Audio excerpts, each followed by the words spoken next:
The following podcast may contain spoilers.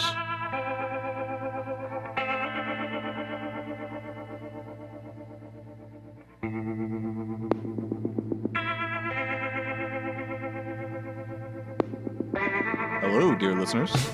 Honestly, the episode of Treading the Path of Heaven I have been most excited about thus far. Today, we are doing a new Treading the Path of Heaven, our first in the Enlightenment series, where we'll be doing a series of interviews with creators, translators, people that are important to the industry that lets us read these novels. And I am super, super honored to have the first interview that we are doing this on this show be with Deathblade, one of my personal editing or translating heroes. Deathblade? Hi, yeah, I'm very honored. I'm really excited to be here today. It's going to be me and Richard recording this with Deathblade today. Hi. Honestly, I'm just excited to jump in here, so I'm going to start this off with, I think, probably the most boring question in an interview. What started your interest in translating? Well, actually, it started as an attempt to improve my Chinese because at the time I felt like my reading ability was really lacking. And at that time I was teaching English, and I would always tell students and the parents of the students, since the students were mostly younger, I would say that in order to improve your English, it's important to read a lot if possible. And then I was thinking to myself, wait a second, I never read Chinese. So why am I giving that advice and then not doing it myself? And then I was thinking, well, how can I get myself to read more? And one of the main reasons that I started studying Chinese to begin with was wuxia novels. So I thought, why don't I try to... At first, I just decided, why don't I read a wuxia novel and see if I could do it? And I picked the absolute shortest novel I could find, and that was Seven Killers by Gulong. And as I was reading it, I realized, this is actually, I could translate this. It's not that hard. And so I decided to translate, to force myself to read it. And that's how it started, actually. And from then I translated another book after that, and another book after that. And then I ended up with I Shall Seal the Heavens, which was the first real major project that led me into doing it full time. Yeah, that was actually a perfect segue into my next question, which was going to be what caused you to pick I Shall Seal the Heavens specifically? Well, that's a funny question. Kind of complicated story. Well, it's not too complicated. Basically, back in the day when I first started, it was kind of toward the end of the wuxia craze. So sometime in the early 2000s, Crouching Tiger, Hidden Dragon came out in theaters in the United States, and it was really popular and sparked a huge interest in wuxia novels, including me. I was a novel reader, a translation reader at that time. And I went onto this website called SPCnet, where a lot of people were posting fan translations of those novels, and that really got me hooked into that genre. And then by the time I started doing my own translation, that scene was kind of dying away. It was, not very much interest. And it was about the same time, almost exactly the same time, within months, I think. I'd have to go back to check the exact dates, but about the same time was when He-Man started posting the translation of Stellar Transformations. And that's when the new web novel craze just hit. And then shortly after He-Man started doing Stellar Transformations, then Ren started doing Coiling Dragon. And by the time all of that started to get super popular, Ren started Wuxia World, and back in those days it was just him, and I feel like there was one other translation. Maybe it was GGP's translation, or maybe it was another one, I forget. But way back then, and I should point out that Ren also was on SPCnet. He was an admin. And so he kind of read some of my old translations, and I read some of his, and he kind of knew me, and I kind of knew him, as fellow members of this same forum. So when Ren started Wuxia World, he at one point just reached out to me and asked me if I would be interested in posting some of my translations onto his site, which they're still there. Seven Killers, like I mentioned, Heroes Shed No Tears, and Dragon King with 7 Stars. They're all old school traditional wuxia novels. And he just asked if he could put them on his website because he said he was interested in getting more interest in wuxia, and he said he was, getting a lot of traffic, and so he wanted to have more content. And then I was at the point that he contacted me. I was halfway through the fourth novel that I was translating called Dragon King with 7 Stars, and he was trying to convince me to do my next project exclusively with him. And I was like, all right, sure, that's fine.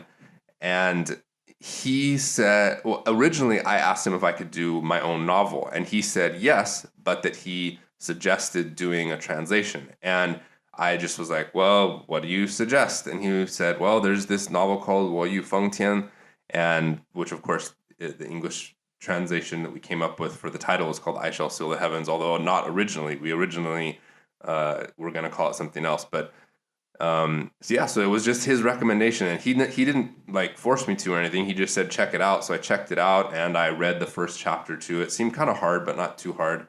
And in the end, I decided that I wouldn't do my own original work. I decided to do a translation instead, and that's how it all started. Well, can I say that I'm very happy that that was the way that history played out, because man, do I love some I Shall Seal the Heavens.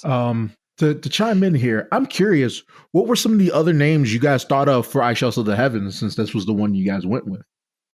Well, I'd have to go back because it's been about 2 years. But the key the key aspect that we were having trouble with is that in Chinese it literally means 我欲风天. The yu character literally means to desire something, and so we were kind of struggling with how to translate that character because I think I desire to seal the heavens is kind of like pretty lame, and that just does not have it doesn't roll off the tongue. And so we kind of went back and forth. I can't remember the specifics, but I was the one that came up with shall because I said I think it contains that meaning, which is that you really want to do something, you want to do it so much that you are going to do it, but it is something that you have yet to do. So I felt like it kind of encapsulated the same meaning as desire. Yeah, no, I like that a lot. It feels like it encapsulates Meng Hao's character as well. Yeah, totally. The Feng Tian, the Seal the Heavens, was a bit easier. Although in retrospect, I think if I had read the entire novel, which I do have to point out, the entire novel wasn't even written when I started translating it. But if I had been able to read the entire novel, or if I'd been able to talk to the author before translating it, I don't know, I might have come up with something else, because as you guys know that, or I don't know, maybe you do or don't. I'm not sure if you read all the footnotes, but the Feng character, which I translate as seal, can also have a different meaning, and so there's like a play on words there. So I don't know. I probably would have translated it the same way either way, but I might have attempted to come up with something a little bit more clever. But I don't know. I think in the end it worked out good. As devil's advocate, and not to turn you into a George Lucas with your past translated work, if you had that power to go back, what would you really switch it to specifically? Like, what would you debate with switching it to? Because if not I Shall Seal the Heavens, what would it be specifically? Because I've recently read all of I Shall Seal the Heavens, so I missed some of those notes. I mean, I think it's probably impossible to really come up with a perfect word for it, and that's why I say I probably would just stick with I Shall Seal the Heavens, because the main meaning is to seal. It's just that his powers, those powers, because in Chinese the character Feng, in addition to meaning seal, it can also mean to confer, like to confer a title or to confer power. And so his art of righteous bestowal, which is how I translated it, also uses that character. And later on in the novel, it kind of, I tried to word it in English in a way that carried the same meaning, which he basically explains directly, that the meaning of seal, there's a double meaning. So again, I don't think that it could have been perfectly translated. So yeah, I probably would have stuck with seal. To be honest, there's a lot of stuff especially going back way into the early chapters where, man, I can tell you, I really had no idea. Not that I didn't have any idea what I was doing, but I was very inexperienced in terms of translating, a really long novel. So there's a lot of stuff that I probably would change. And in fact, we're editing it now to be released in ebook form, and there are going to be some changes. Nothing, it's not like Meng Hao is becomes a woman or something. It's not like like major plot changes, but like there's definitely some things that I would have done differently. And I think that when the ebook version comes out, it's going to be an even higher quality read than the translation that's live on Wuxia World right now. Oh, that's awesome. I'm excited. I'll have to check that out. Definitely will get that. So what is like, in your opinion, what would you say is the most iconic scene in I Shall Seal the Heavens?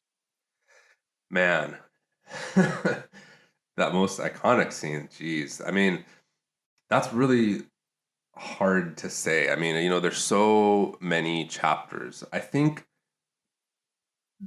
and I assume that probably most people who are listening to this will have already read the whole thing. And if you haven't read the whole novel, well, this is your warning that we're going to talk about spoilers. I mean, as you guys know, the full meaning of the whole Seal the Heavens thing, not only is it not really explicitly explained, but it doesn't even become clear in terms of plot development what the implications are, even down to the very end. I mean, you could talk about it for a long time because All Heaven, I mean, one of the reasons why I translated All Heaven as All Heaven, like a Taoist name, was because I wanted to make sure to have that heaven in there. Technically, it's kind of supposed to be a name, but I think it should be viewed as a Taoist name because up until the very end of the book, you don't know that it's a name. And you remember there's a cultivation level where it has All Heaven in there, and the Chinese reader would have no way of knowing that was a name. And so I felt that it was important to have heaven in there because the title is I Shall Seal the Heavens, and he literally does seal the heavens of the like little part of the universe that he lives in. And so but then again, the chapter where he first actually says that, like, I shall seal the heaven, I think it's in his core formation and tribulation, if I remember correctly. That's a pretty cool scene, and like this giant hand like flying down, and he's like, ah. I think honestly that's the one that comes to mind when I think about it. Just the first time he actually said I shall seal the heavens, it was just so powerful. Yeah, it was a super cool moment. But when you look at the whole story in terms of like, the entire plot of everything, that's kind of like really, really when he's like almost a baby in terms of overall power. But yeah, that's one that would definitely be on my list. And in fact, I solicited suggestions for art to use for the covers of the ebooks that we're gonna publish, and obviously people suggested that, and I'm really leaning toward using that. Although that will be hard for an artist to portray, I think, to do it justice at least. But I think I'm gonna try to get it done. Exciting. Richard, do you have one that we got from Reddit? Oh, sure. I'll give one of the suggestions from Reddit. Let's start with I pick you. Rigid Nipples from Reddit asks you, Deathblade, how and when did you meet Ren, both online and in person, and what made you stay at Wuxia World? Well, like I mentioned before, we kind of knew each other on that forum, and he originally, I'm thinking back to exactly how it happened. I think, if I remember correctly, there was a phone call where he said, "Hey, let me give you a call. I want to talk to you." And I think it was after I had already begun to post my final translation, Dragon King with 7 stars, on Wuxia World. I think it was after that. I'm pretty sure. I can't remember exactly, but there was the phone call we had, and the funny thing was, I don't know why. Like, I hope he doesn't listen to this. He'll probably like castigate me later. But like, I like had this because his forum picture is a picture of the character, because his name comes from a character in a famous Wuxia novel, and he had his avatar as that character. He still does. Yeah. But the version from back then was, if I remember correctly, from an even older, like 80s version of that. An 80s TV show version of that character or something, and it looked like an old Chinese guy. So I sort of envisioned him as this like kind of old Chinese guy with the Chinese accent and stuff like that. I think everyone did for a while until he posted a picture. Yeah, and if you guys have seen the videos with him talking, I mean, you would never know that he's not American. I mean, he basically grew up in America, even though he's ethnically Chinese and he was born in China.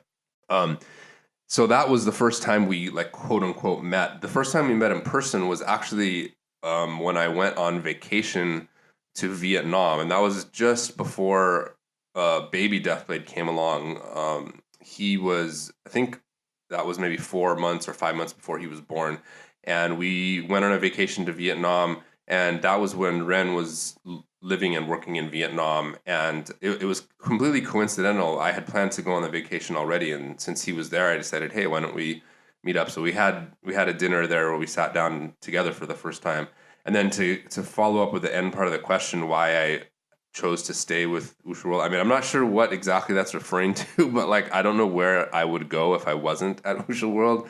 I mean, the options right now are not very like promising outside of Wuxia World, and one of the reasons why I like, I guess an ancillary point is my original novel, and I don't want to get into the details of that because it's kind of boring. But I chose to stay at Wuxia World with that because mainly because I'm lazy. Actually, like I'm familiar with Wuxia World. On the people around you, right? Yeah. I don't feel like going out and starting my own WordPress and like doing all that stuff. It's just it's a pain. I'd rather focus on the fun stuff, the writing and translating. And so that's why I think it's better to just stay put. I like it. So more of like a fun history question. What's the story behind your handle Deathblade? Okay, well, the story, all of these stories kind of like revolve around the same sort of like theme, and the theme is, it goes back to that website SPCnet, which was where everybody was posting the Wuxia translations back in the day. And when I went to that website to start reading those Wuxia novels, I just put my username as Deathblade because for ever since I was, I guess, I don't know, teenager or so, around high school time was when Warcraft came out. I remember playing the original Warcraft and then Warcraft 2. And when I think it was played original Warcraft. Yeah, ooh. That's a long time ago. I played it back in the day. Right, man, those were good times. So anyway, when StarCraft came out, that was when I started going online to play. And believe it or not, my dad's a real computer guy, and he also got into StarCraft, and we had like a LAN network at our house, so my friends would come over to play, and that was basically my StarCraft handle from when I was a teenager. And so when I started the SPCnet account, I just was like, whatever, I'll use my StarCraft handle. Nice. And then I didn't even go to SPCnet for probably something like, I feel like it was like 10 years. Maybe it was probably less than that, but I didn't even log in for a long time. And then when I decided to start posting the translation of that 7 Killers novel that I talked about, I just logged into my old account since it was already there, and then just started posting. And then it just kind of, one thing led to another. And by the time I Shall Seal the Heavens came along, I had already been using it for quite a while. And so I just kept using it. And if I could go back in time, I would probably pick something else. I think it's like, even back when I was a teenager, I thought I picked it because I thought it was like sounded ridiculous, like just really kind of like over the top. Yeah. So if I could go back in time, I'd probably change it. But it is what it is. Well, it's become so iconic now that who can say? I guess I'll take over with a Reddit question from here on for the next one. It's going to be 2 questions, one serious and one person who asked something that he is seriously asking. I'm a little scared now, but go ahead. The serious question will be, other than your own translations, what are some of your favorite novels, translated or not? And that one's from Forfade. And from the Great Powerful, his one question is, and he said serious, do you even lift? Question mark. Okay. So I guess I'll hit the last question first. I guess that means like lifting weights or something. The only weight I lift is like my stomach as I haul it out of my chair. I've seriously gained like a lot of weight in the past several months. I haven't gained that much weight. The funny thing is, as I'm sitting here in my little office looking down on the floor next to me, I have a bunch of weightlifting equipment, which is very dusty. It's the fate of every piece of weightlifting equipment I've ever owned. Yeah. Actually, before Baby Deathblade came along, both me and my wife had a really like uh, regular and sort of intense workout program. And then the baby came along, and that just kind of threw everything out the window. And then like actually, I went on vacation to America after I finished I Shall Seal the Heavens. And my goal upon returning to China was I was like, I'm definitely going to start working out again, definitely. And then, and I know this sounds like an excuse, but seriously, like one thing after another happened. Like I threw my back out, and then like I hurt my side, and then like just Oh yeah, I no. know it sounds like an excuse, but I'm actually like really getting sort of like recovered completely, and I'm definitely gonna start again because I gotta shed some of these pounds. Okay, then the recommendations. I don't want to go into to like I could talk about it for a long time, I guess, but basically for the translations, I after I started translating I Shall Seal the Heavens, I had a baby and all this stuff. I have been so busy that I really haven't had a chance to read much. So as far as the current translations that are popular, most of them I haven't read other than to kind of check them out. In terms of um, older translations, I'm a big fan of the real classic wuxia novels. I'm not talking about web novels. I mean the old school Jin Yong, who also is called Louis Cha, and then Gulong and stories like that. My favorite ones, there's a trilogy by Jin Yong or Louis Cha.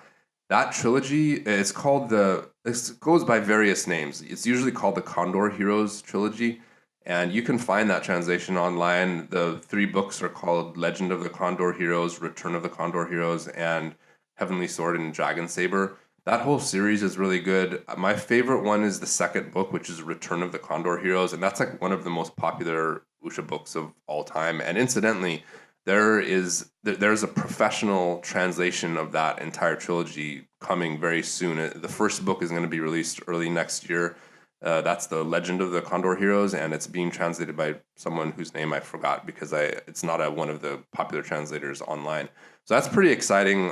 In addition to the Condor Heroes trilogy, there's a book called Sentimental Swordsman Ruthless Sword by Gulong, and that's one of my other favorites. In terms of the non-Chinese novels, I'm a fan of the fantasy novels that everybody knows. Like Wheel of Time, I'm a big fan of, and obviously Lord of the Rings. And I was a really very prolific reader when I was in high school. I didn't do homework and I didn't pay attention in class. I just read. So I read Yeah. like 50 to 100 books a year. So I've read a lot. I've read the Xanth series, and I've Yes, read that is one of my favorite yeah. series. Yeah. If any readers out there have not read that, you really need to go find it. I mean, that is some good stuff. It's classic. I mean, at least like the first like 10 or so. Yeah. I think I read the first 20 maybe. They were at my school library, my high school library, which if you know some of the content of that is not really appropriate either. Absolutely not. I don't think any of the librarians read it. They were just like, hey, this is popular. Let's put it on the shelf. There's one other series that I definitely have to recommend. It's not as well known. I would put it in my top 3 series of all time, and that's the Barsoom series by Edgar Rice Burroughs.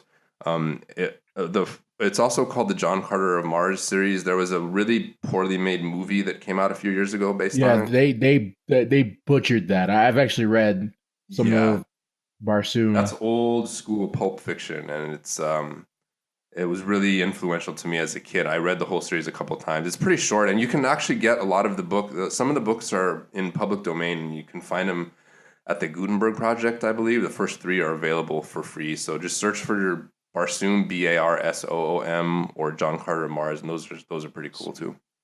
All right. Man, I haven't heard John Carter of Mars in forever. Like that is an interesting story where you just see like a regular dude from America going super ham. Yeah, I mean that book is. I mean, it was originally published in 1914, so it's over 100 years old now, and it's just cool. It's just fun adventure. There's aliens, there's swords, and like shit flying ships and long rifles, and just it's really, really just cool, fun stuff. All right. All right. I'm gonna jump back into the I Shall Seal the Heavens side of things. Who was your favorite character in I Shall Seal the Heavens, and why is it Lord Fifth? uh, I mean, I've thought a lot about how to explain I Shall Seal the Heavens to people who haven't, who aren't familiar with it. And I feel like it's similar to trying to explain Doctor Who to people who haven't read it. You're like, there's this scholar and he's got this parrot and then there's a mirror. It's like, people are like, what? But one thing I in my musings about that, one thing I realized is that, I mean, I this is pretty obvious, but I think Meng Hao is the character, right? Everybody else is a secondary character at best. So if you take Meng Hao out of the picture, which, I mean, I would have to say Meng Hao, I guess, because, I sort of feel like I identify with him most as being just kind of like a regular person, kind of a nerdy person. But if you take him out, it gets really hard. I honestly am not sure who I would pick, because there's a lot of really cool characters. I think toward the end there was one that stuck out to me for some random reason, and that was his name was Yuan Jian. I think he was like the body cultivator, and he and Meng Hao. It was in the where did they meet? The Wind Realm. Yeah. Jeez, it's skipping my mind what it's what I translated it as.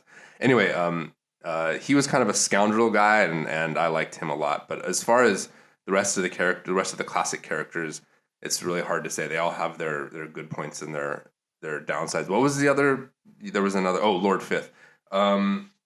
That's I mean, okay. So in Chinese, it literally uses the character for a grandfather, but that character can also be used as like a title in some ways, and like, I knew ahead of time that the whole mantra that I ended up translating as, have faith or whatever. I knew that have faith thing was coming, and so I intentionally decided to use Lord to go with that, because I felt like it would resonate with people, which I think it worked in that sense.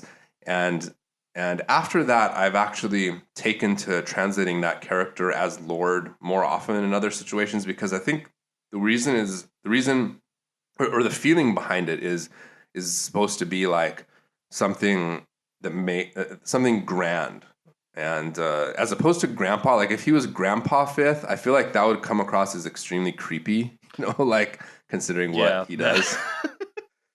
Like, nobody wants a grandpa that is like that. So I feel like calling him Lord would be better. And in terms of why it's Lord Fifth and Lord Third, that is, nobody knows that except for Argun. And I didn't ask him directly about that. I don't know. I didn't think to. But one thing that he mentioned, I don't know if you guys noticed this, but there's a contest that went on to bring a fan to China to meet him, which that's still going on. It just everything that has happened in the scene recently has caused like a lot of things to slow down. But that is going to happen. And in Argun's own introductory words, he said that he would provide secret details about Lord Third and Lord Fifth. So I'm actually looking forward. I hope that I get invited to that meeting when it happens, because I want to know.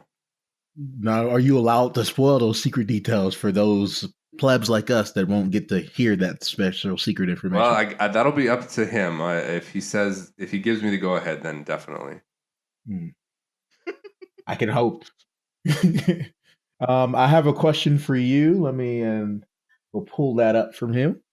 And this is from Skyneto. And I think this is pretty poignant, since you were speaking about Argun.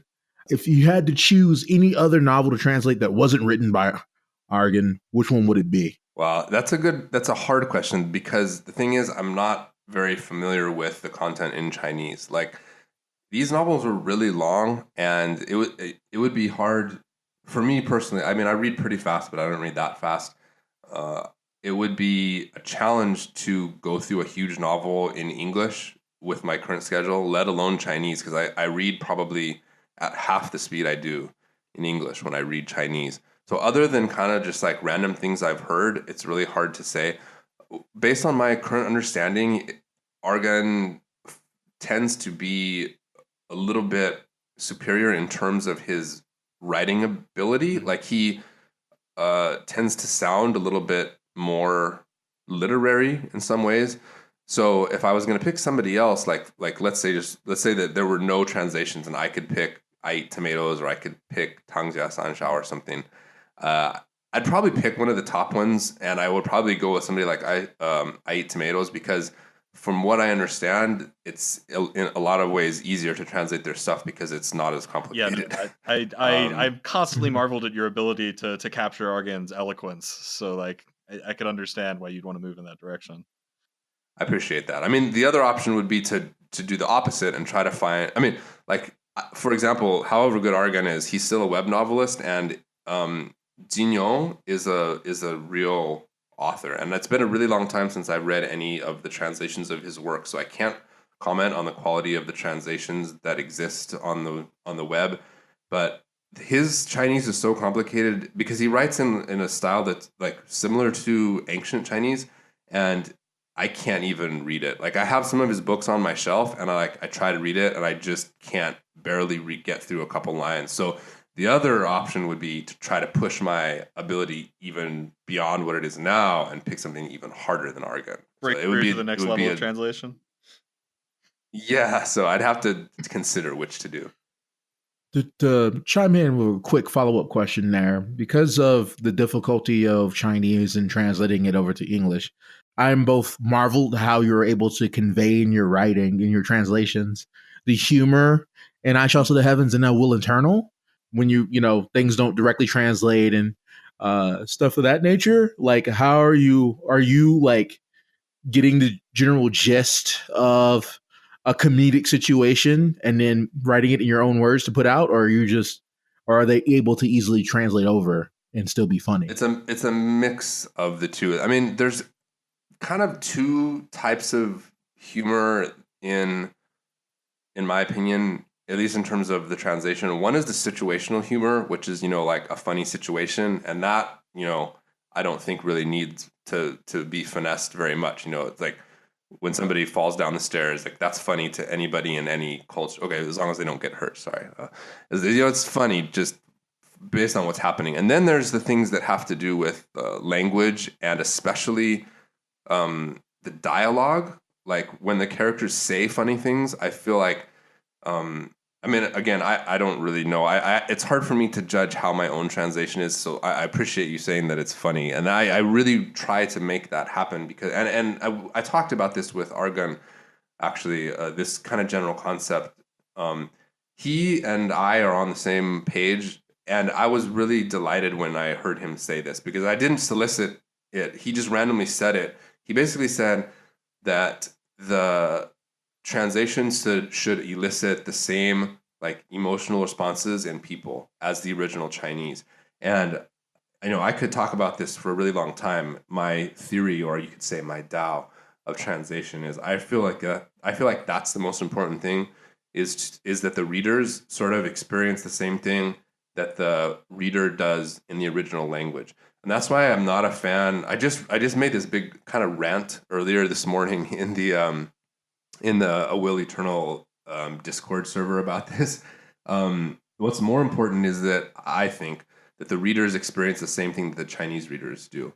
And so that's why when the translation's really literal and stuff, I feel like that's a disservice to the reader, and it's not fair to the author, because the ideas that the author wants to get across aren't coming across. And so with the humor, sorry, I took a long way around to answer your question, but with the humor, the situational stuff is easy, but with the dialogue based and the wordplay based stuff, I do tend to reword it. Not reword it, but like word it in a way that is funny that I hope is funny to the reader, as opposed to a direct translation of the Chinese.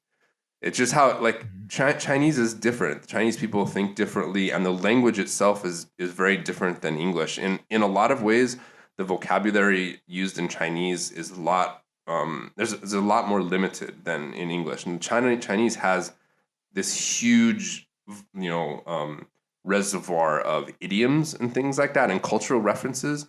But in terms of just the everyday vocabulary, especially the vocabulary that comes across in these kind of novels, and I'm not talking about the Tao stuff. I'm just talking about the comedic situations. The vocabulary is relatively small, and it can get repetitive. So I try to mix things up, and I try to pick things that people will find funny. I'll give you an example, which is in I Shall Seal the Heavens. So Lord Fifth will often use bitch in yeah.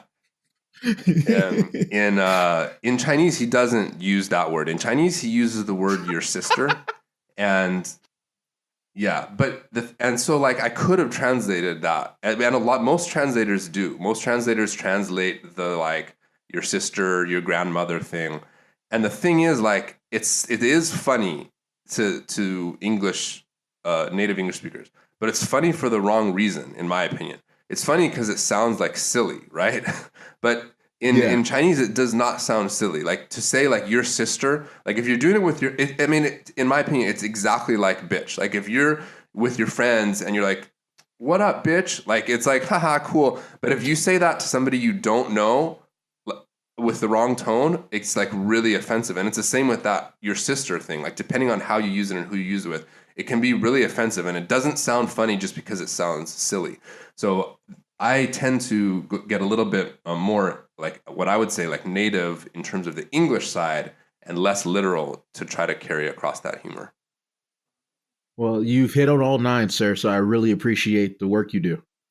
Out of all the books of this genre that I read, I Shall Seal the Heavens and Will Eternal has me like laughing in stitches more often than any of the other books. So, well, I'm glad, because there's some really funny stuff there, and I laugh out loud when I read it in Chinese, and I just hope that people do the same when they read it in English.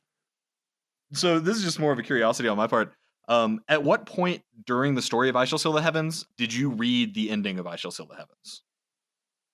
Wow, this is some exclusive information, because nobody's ever asked me. I've never told anybody. So when I started, when I very first started the translation, I started doing it as I was reading it, and I very quickly realized that was not good, and so I started reading ahead, and that was way back in the beginning. I was only doing something like 5 or 7 chapters a week. I think I started with 5. And I was able to get quickly maybe like 100 chapters ahead. But then, I started increasing the chapter count, and then, had a baby and all that stuff. And it rapidly, devolved. I was always ahead of the translation, and at most of the time throughout the novel, I was about 50 to 100 chapters ahead. But as it got toward the end, like down to the last, like, maybe 200 chapters, I was really falling behind, to the point where there was I would say it was around the 13 or 1400s, where I woke up one morning and I was like, wow, I haven't read the chapter I'm supposed to translate today. That was like a very dark day for me. And oh man, yeah, it was pretty bad. So starting around then, I changed my mentality and my daily schedule. And what I did was I started reading however many chapters I translated that day. Well, it started out because I hadn't read ahead at all. So I had to translate, like, let's say 3 chapters. So I read those 3 chapters before I started translating. And then, then I got to work. And then I kept doing that every single day. And then what I would do is I would add, like, let's say I translated 3 chapters, I would read 4. And then on the weekends, I would try to read a couple chapters. And so I built up ahead slowly.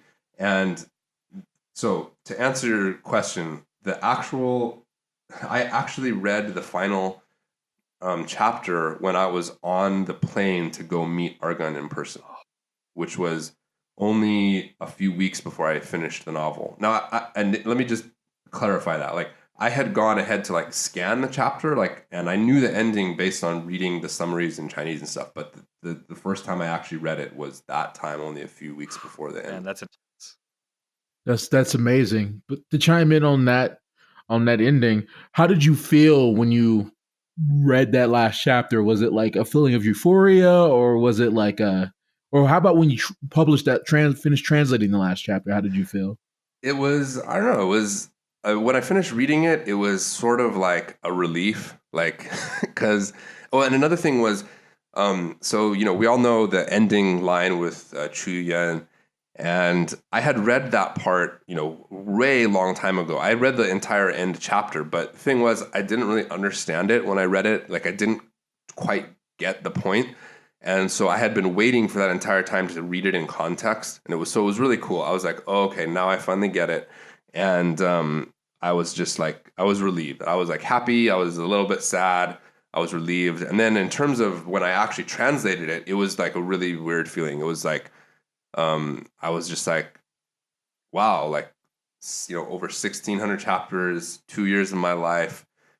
Wow, I'm finally finished. It was kind of bizarre. I kind of laid on the couch and was just like stared up at the ceiling for a while. Well, you have a question, Kenny, or can I follow up with another Reddit question before we? What's the first con that comes to mind that Meng Hao ran? Like, what out of all of Meng Hao's cons, which one's like your favorite or the one that comes to mind first? I mean, the one that comes to mind first is the very first one in the novel, I think, or I guess it would be the little shop he sets up. It's just like it's so. I think that's a pretty iconic scene. I'd like to see that illustrated. I mean, well, it is illustrated. I don't know if you guys know, there's a comic version, a manhwa version that's out, and that scene is in there. And the scene in the manhwa version is not that amazing. The artist is not like, a super like famous artist, but I would like to see it well illustrated. Just so hilarious to me with his like homemade banner and everything. Yeah, no, that was one of the few stories we told when we reviewed I Shall Seal the Heavens, because it's just so funny.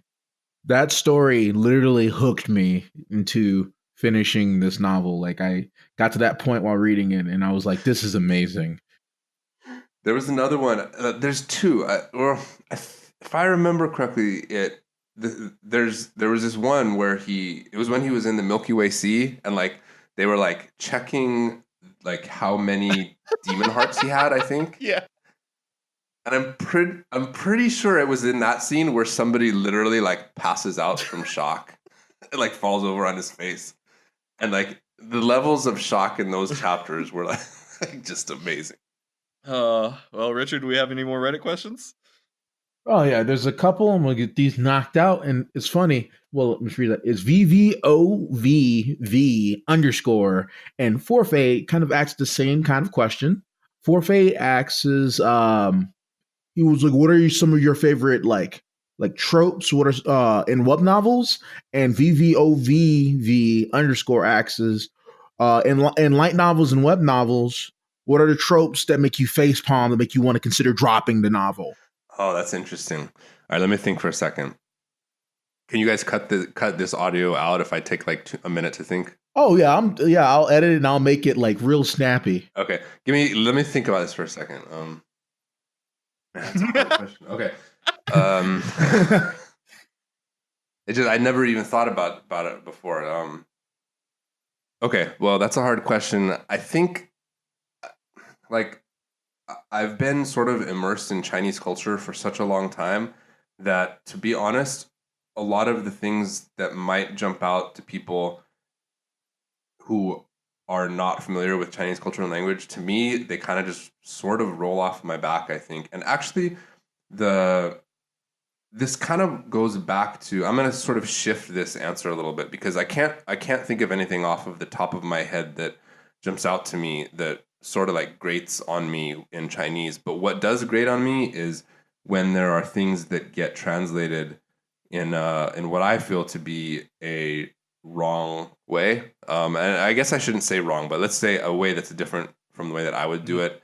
Not to say that I feel like I am right in every situation, but there are some really common things in the novels that I see translated wrong that really just drive me like crazy. Because we were just talking about how it's important to get the feeling of the Chinese across, and there are some times when I feel like the translators miss the mark so bad that it's really sad. Like one of the ones that drives me crazy absolutely the most is the whole "I your father" thing, and like the thing is that like you can look it up in the dictionary, and in some of the Chinese to English dictionaries, that expression will actually come out, in the dictionary as "I your father," because literally it does mean that. But I feel like it sounds really awkward, and it doesn't sound cool at all. But in Chinese, it sounds really cool and kind of like badass. It's like something that a guy in like a bar would say to somebody like while threatening to punch him in the face for something he said.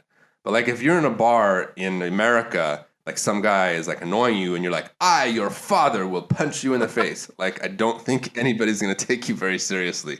And so I feel like those are the things that really annoy me when I see that kind of stuff. It just makes me like kind of roll my eyes. And then on the other hand, I guess I could talk about, well, I don't want to get too much into Chinese culture because we're already, I think we're already, going kind of over time here a little bit, and I think there's more questions. But basically, there are some aspects of Chinese culture that kind of frustrate me, having lived here for such a long time. And so when I see those like attitudes and things like in the novels, they kind of annoy me. But that's a really complicated topic to get into in just a couple minutes. That's fair. I would buy somebody a drink if I was in a bar here and someone said, I, your father, will mess you up. I would buy them a drink. I'm like, that's incredible, guy. Calm down. What's funny is I've actually used that in Chinese on people in China. Not very often, only a couple of times. And I think they were like super shocked to hear a foreigner say it. That's awesome.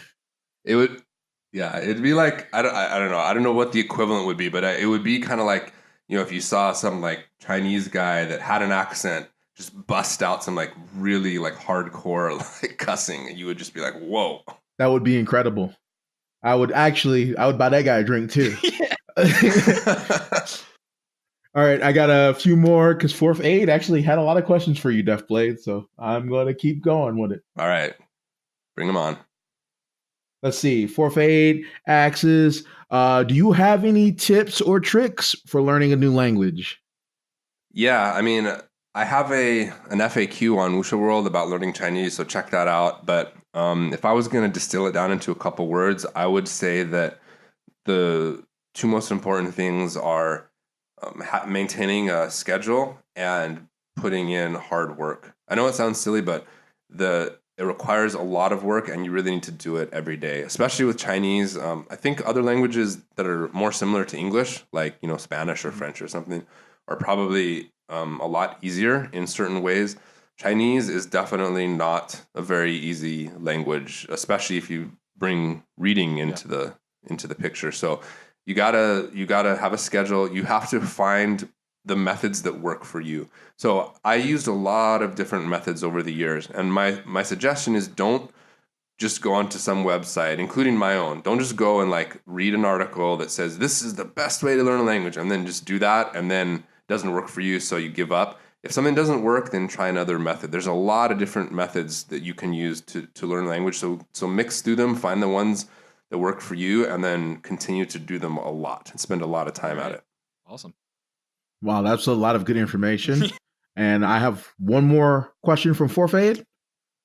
And he goes, are there any particular parts of I Shall Seal the Heavens or Will Eternal you're extra proud of how you ended up translating them? Perhaps something that ended up being a mess when directly translated that had to be reworded and reformatted to better fit the English language? Well, I feel like the chapter with the death of Ke Yunhai I'm pretty proud of that. I feel like the reaction from the audience was pretty powerful, and I spent a lot of time on that, and I also had it TLC'd. I had the translation checked by Ren. I normally don't have him. In fact, that's the only part of the entire story that I remember where I actually asked him to check the entire, not just one chapter, but all 3 chapters. I wanted to make sure I got everything right. And I didn't really have to reword it necessarily, not significantly, but I really feel like I captured the essence of what he was trying to get the audience to feel. And in terms of other passages, I think a lot of those dramatic sort of like tearjerker chapters, I tend to spend more time on them. And then the other kinds of chapters, and there's a few of them throughout both stories. And there's one chapter coming up in A Will Eternal that I've already translated, but I haven't released yet, that falls into this category where there's like reuniting with friends and they're reminiscing and like like bittersweet, I guess is the right word. Those are the ones that I'm really most proud of, I think. That's fair. Well, me personally, I am out of questions for you. Do we have anything else from Reddit, Richard? I think we've covered basically everything on Reddit. There's a few like repeat questions, but I believe we covered everything. And I want to thank you, Deathblade, for coming on the show. I really appreciate you taking a chance on our tiny little show we have here. Well, it's my pleasure. I'm glad you guys are doing this. I hope that more people can learn more about our little Chinese web novel translation community through your guys' hard work. But I think it works a lot more on you guys' hard work than ours. So thank you for that. Is there anything you'd like to plug, Deathblade? Oh, just my latest translation of Will Eternal is I for those of you who aren't following it, it's definitely a comedy. It has the feels, and it has action, but it is definitely a comedy. And I think that Argon upped his game in the terms of the writing in a lot of different ways. I feel like he's taking a lot. I feel like he's taking his time with this novel more than any of the other novels. And I have a theory about that, which is, and not very many people know this, but his contract with Qidian ends relatively soonish. And I think, I could be totally wrong on this, but I think he might be trying to milk this story to the very end of his contract because he doesn't own all the rights to it. He owns most of the rights, but he doesn't own all of the IP rights to any of his stories. None of the authors do. And that's one of the reasons why a lot of the big name authors are leaving Qidian. And I think that he might be trying to make A Will Eternal his last Qidian novel so that he doesn't have to give up any more IP rights to further stories. So if he does do that, then I think he'll probably try to continue the story to around at least chapter 2000 or more. And so because of that, I feel like he's really taking his time. I think that the story doesn't really pick up until a few hundred chapters in. Even though I think the first few hundred chapters are great, they're like hilarious and stuff. But you don't really start getting into the whole like secret plot element, that are in his novels. You don't get into that until you're into the few hundred chapters. So if you haven't picked it up yet, now's a good time to do a binge read and then follow along as we get into the meat of the story. Like it's like I Shall Sail the Heavens if like 3 out of every 10 of Meng Hao's plans went horribly awry.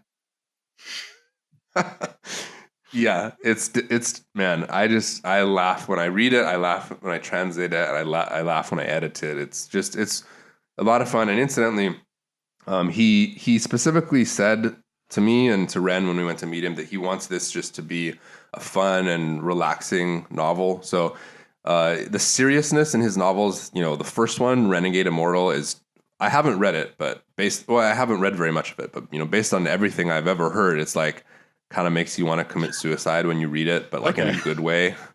And then it like, the next one is a little different, and then I Shall Sail the Heavens has its own elements of tragedy and stuff, but I think he really wants this one to just be a lot more fun. And so I think over the course of the next couple of years that it's going to take to translate it, I think we're all going to be in for a roller coaster, but mostly a fun roller coaster. I'm super excited. It's been an incredible ride thus far, and very, very excited to both read and eventually cover it on this show. Well, I'd love to come back. We look forward to having you back. I can reveal all the secrets of A Will Eternal. Hey. All right. Well, we'll be in touch then. But other than that, yeah, like Richard was saying, thank you so much for coming on our show. Absolutely. It was really fun. I had a blast.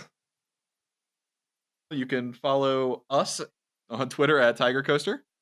And you can follow Deathblade on Twitter at Deathblade. I Shall Sail the Heavens, ISSTH. All right, Deathblade, I do have one final question for you. If you were to pick the next translator for us to interview, who would you recommend? Okay, guys, give me a minute to think about this. One second. I kind of want to make a joke about good guy person, but I'm not gonna. All right, hold on a second. Holy crap! That just blew my mind just now. I didn't realize GGP was good by first. Oh no! Yeah, I think he needs to change his moniker to something else. Yeah. Okay. That's a really hard question. I would say Ren, but he's like so busy, and I think I have emails that I sent him like weeks ago that he still hasn't responded to. So don't get cut in front of me in line on that one. Actually, I would reach out to Et Voler because she works really hard on her own website and on Wuxia World. She's one of the most well-known female translators, and I think she's really knowledgeable about the industry, especially probably even way more than I am because of all the deals she does with the Chinese web novel sites and things like that. So that might be a good one. Yeah, no, we'll put out feelers and see if we can get her to agree to come on the show. Thank you for your suggestion. But other than that, yeah, everybody go check out I Shall Seal the Heavens, A Will Eternal, and check out the incredible other stuff that Deathblade has put out, including all of the primer videos that he does, the videos that taught me how to pronounce things in Chinese novels, and all sorts of other fun things. I know tonight I'm going to go and read Seven Killers because I didn't hear about that till just now, and I see it's completed in very little chapters. Yeah, so it's really short, and it's cool. It's like a mystery sort of like thriller sort of story. You can read it in probably an hour or two. It's a fun read. Awesome, and thank you guys for listening, and thank you for joining us, Deathblade. I know we've thanked you like 3 times, but really. Really? No, thank you. Yeah, thanks, guys. Actually, here in China, it is now 1 p.m. And if I don't start translating my next chapter within the next 10 minutes, then I will not be able to finish my quota for today. So I actually do have to go and start working. All right. Sorry for holding that up, and don't blame us, guys. Bye-bye. All right. See you guys.